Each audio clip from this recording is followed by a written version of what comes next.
नमस्कार दोस्तों, स्वागत है आपका हमारे इस YouTube चैनल पर। मन इंसान का सबसे बड़ा अस्त्र है। मन से ही इंसान अपने आप को हरा सकता है। मन से ही इंसान अपने आप को जिता सकता है।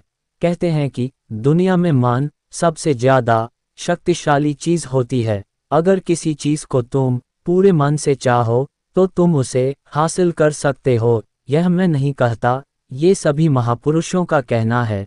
लेकिन अगर यह सत्य है, ये सच है, तो जो हम अपने मन से चाहते हैं वह हमें हासिल क्यों नहीं होता है? भाई, कोई भी इंसान अपने मन में दुख तो नहीं चाहेगा, लेकिन वह रहता तो दुखी है। हर इंसान अपने मन से तो कामयाब होना चाहता है, खूब पैसा कमाना चाहता है, लेकिन फिर भी वह कामयाब नहीं होता।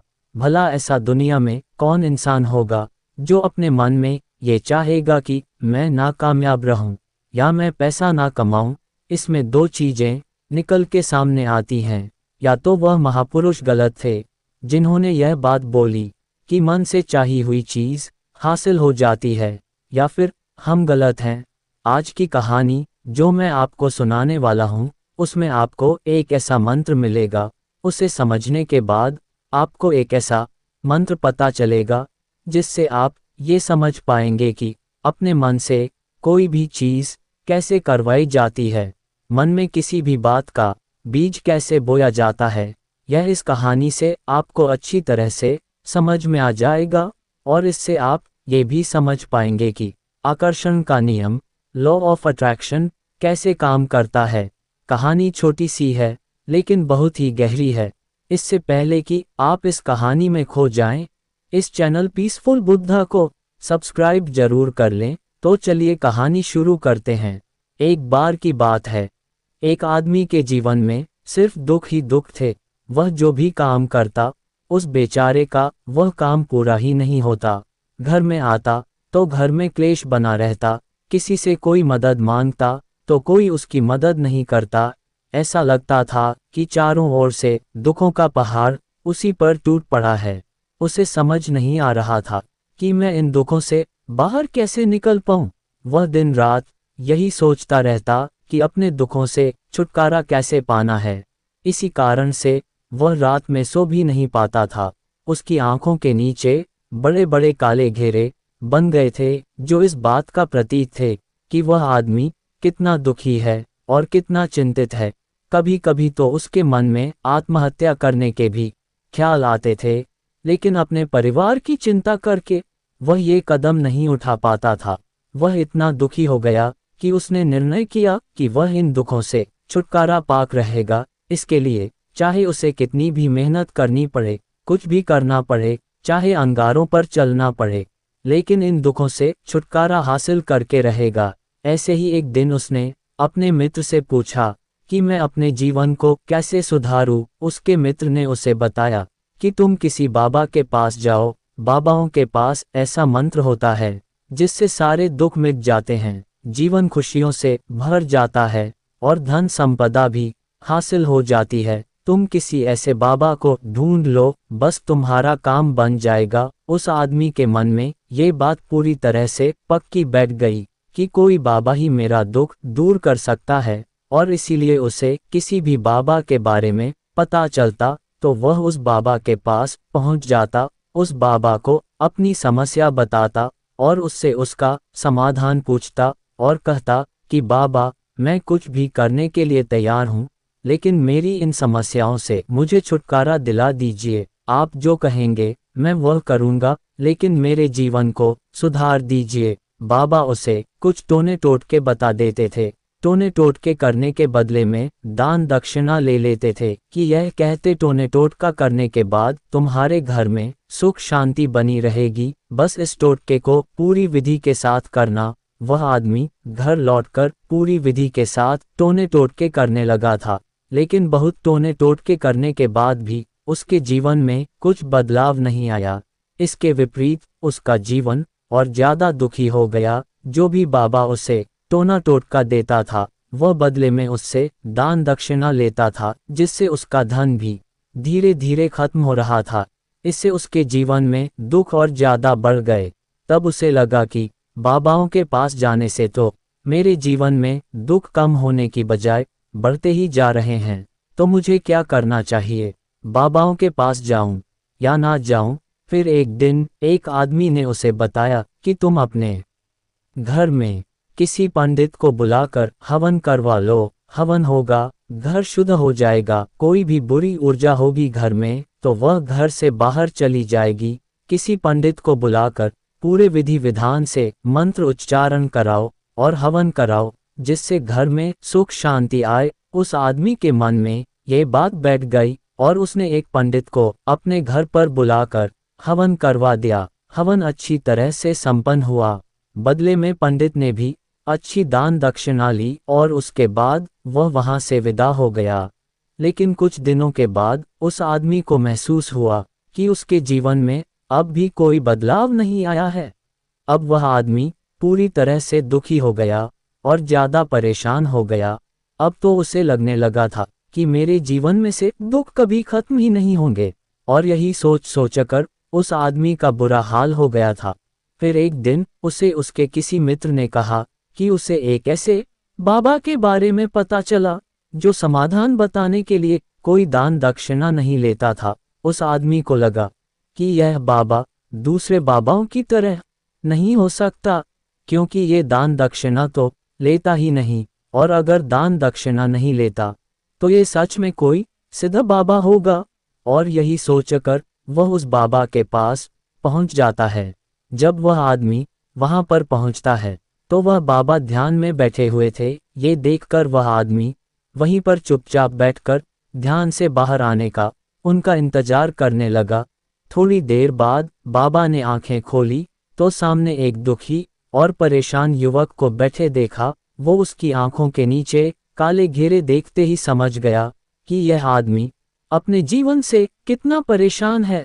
उसे संबोधित करते हुए बाबा ने पूछा कि बच्चा, क्या चाहते हो? बाबा के पास क्या लेने आए हो? उस आदमी ने कहा कि बाबा, मैं अपने जीवन से बहुत परेशान हूँ। मैंने इन दुखों को दूर करने के लिए बहुत सारे रास्ते अपनाए, हर वह तरकीब करके देखी जो किसी बाबाओं ने मुझे बताए, हर वह काम किया जो किसी भी इंसान ने मुझसे करने को कहा, लेकिन मेरे जीवन में दुखों में कोई कमी नहीं आई। बाबा, इसके विपरीत मेरे जीवन में दुखों में बढ़ोतरी हो गई। मुझे समझ नहीं आ रहा है कि मैं क्या करूं। कभी कभी तो मैं आत्महत्या करने की सोचता हूं, लेकिन अपने परिवार की सोचकर मैं ये कदम नहीं उठा पाता। मैंने आपके बारे में बहुत सुना है बाबा, और मैं बहुत उम्मीद के साथ आपके पास आया हूं। कृपया करके मुझे कोई ऐसा मार्ग बताएं जिससे मुझे अपने दुखों से छुटकारा मिल जाए। मैं अपने दुखों से छुटकारा पाने के लिए कुछ भी करने को तैयार हूं। आप मुझे कोई भी रास्ता बताएंगे, चाहे वह रास्ता कितना भी कठिन क्यों ना हो, मैं उसको पार करके रहूंगा। बाबा ने महसूस किया कि आदमी तो सच में बहुत परेशान है। बाबा ने उसकी बात सुनकर कहा कि बच्चा, दुखों को दूर करने के लिए मंत्र ऐसे ही नहीं मिलते। मंत्र पाने के लिए कुछ करना पड़ता है। तुम कुछ कर सकते हो। ये सुनकर पहले तो उस आदमी ने सोचा कि यह बाबा भी मुझसे दान दक्षिणा मांगेंगे, लेकिन और कोई रास्ता ना पाकर उस आदमी ने कहा कि बाबा, आपको जितनी भी दान दक्षिणा चाहिए मैं देने के लिए तैयार हूँ, लेकिन आपका मंत्र सच्चा होना चाहिए, वह पूरा होना चाहिए, उसका फल मुझे मिलना चाहिए। उसके बाद मैं आपको जो भी दान दक्षिणा लेना चाहते हो वह दे दूंगा। बाबा ने कहा कि दान दक्षिणा तो बहुत छोटी सी चीज है, मुझे वह नहीं चाहिए। इस पर वह आदमी सोच विचार करके बोला, तो बाबा, मैं आग पर भी चलने के लिए तैयार हूँ, आप मुझे बस आज्ञा दीजिए। बाबा ने कहा कि अंगारों पर चलने वाली छोटी चीज मैं तुमसे नहीं कराने वाला।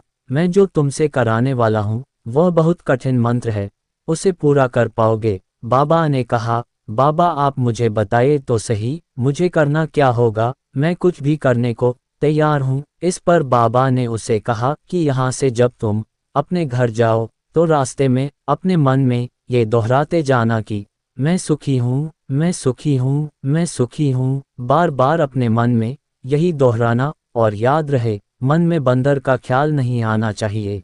ये सिर्फ मन में दोहराना है, ये सुनकर वह आदमी बोला, बाबा बस इतनी सी बात, ये तो मैं चुटकी बजा के कर लूँगा, लेकिन इससे होगा क्या? बाबा बोले, इस मंत्र को करके देखो, वैसे भी तुमने इतने बाबाओं के मंत्र किए हैं, तो इस मंत्र को भी करके देख लो।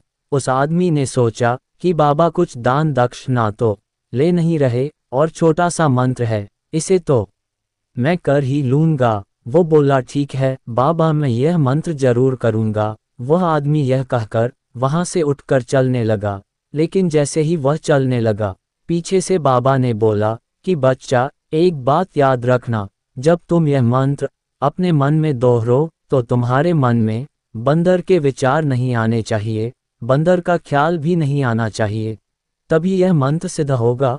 वो आदमी बोला, मुझे तो आज तक बंदर का कोई विचार नहीं आया, तो अब क्यों आएगा? आप चिंता मत करिए बाबा, मैं बस मन में यही दोहराऊंगा कि मैं सुखी हूँ, मैं सुखी हूँ, इसके अलावा बंदर का कोई विचार मेरे मन में नहीं आएगा।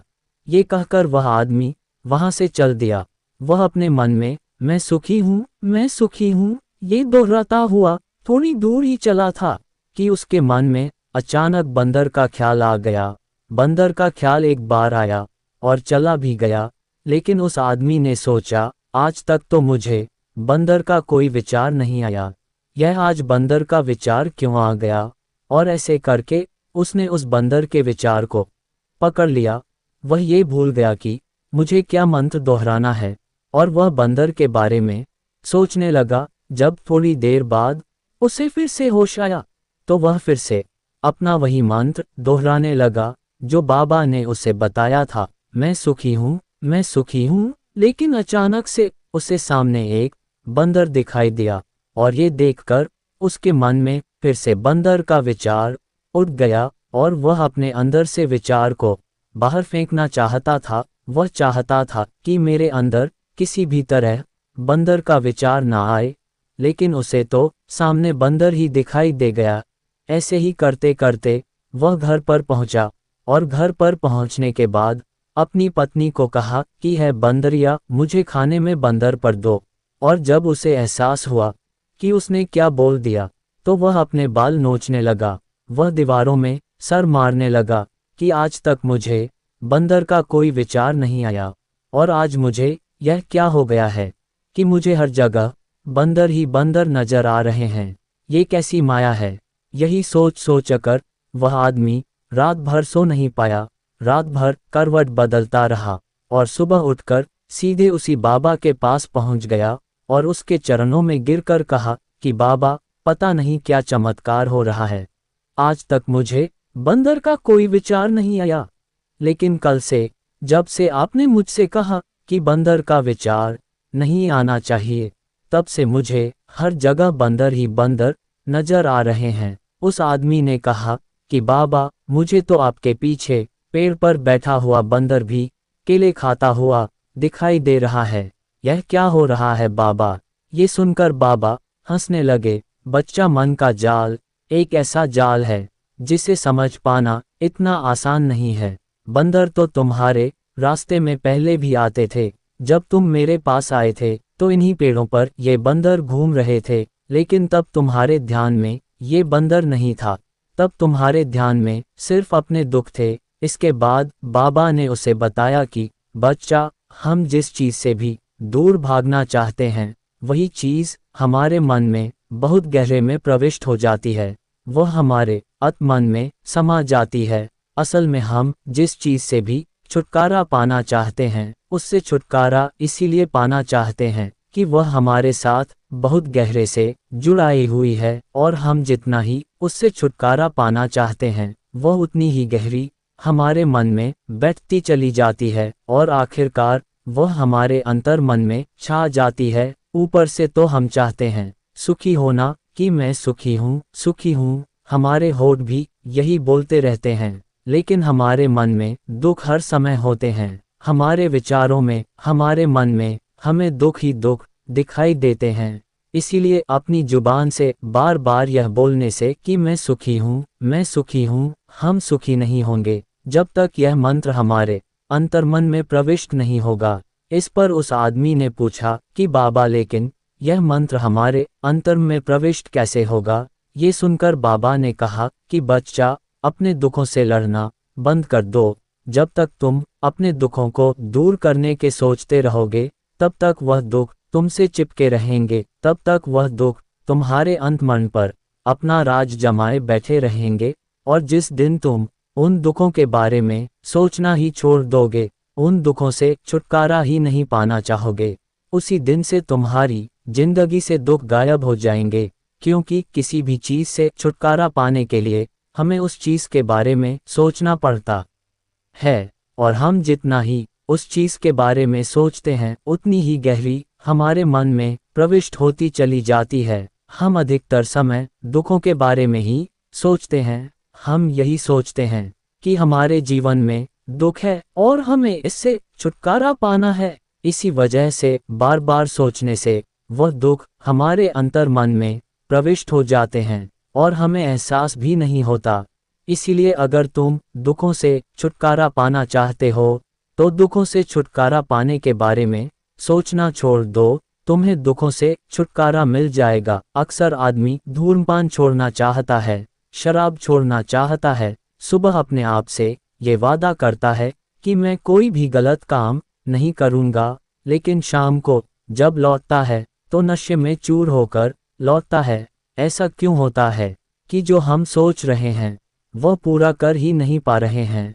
असल में हम उस चीज़ को बहुत ज़्यादा अहमियत दे रहे हैं, उस चीज़ को बहुत ज़्यादा दे रहे हैं। जब भी हम उस चीज़ को छोड़ने के बारे में सोचते हैं, तो हम उसकी इम्पोर्टेंस यानी कि विशेषता और ज़्यादा बढ़ा देते हैं। हमारा मन उस चीज़ के बारे में जितना ज़्यादा सोचेगा, शराब या धूम्रपान छोड़ने के बारे में जितना ज़्यादा सोचेगा, हमारा मन उतना ही उस चीज़ के पीछे ज़्यादा भागेगा। हमें उस चीज़ से लड़ना नहीं है, बल्कि बिना सोचे गुजर जाना है।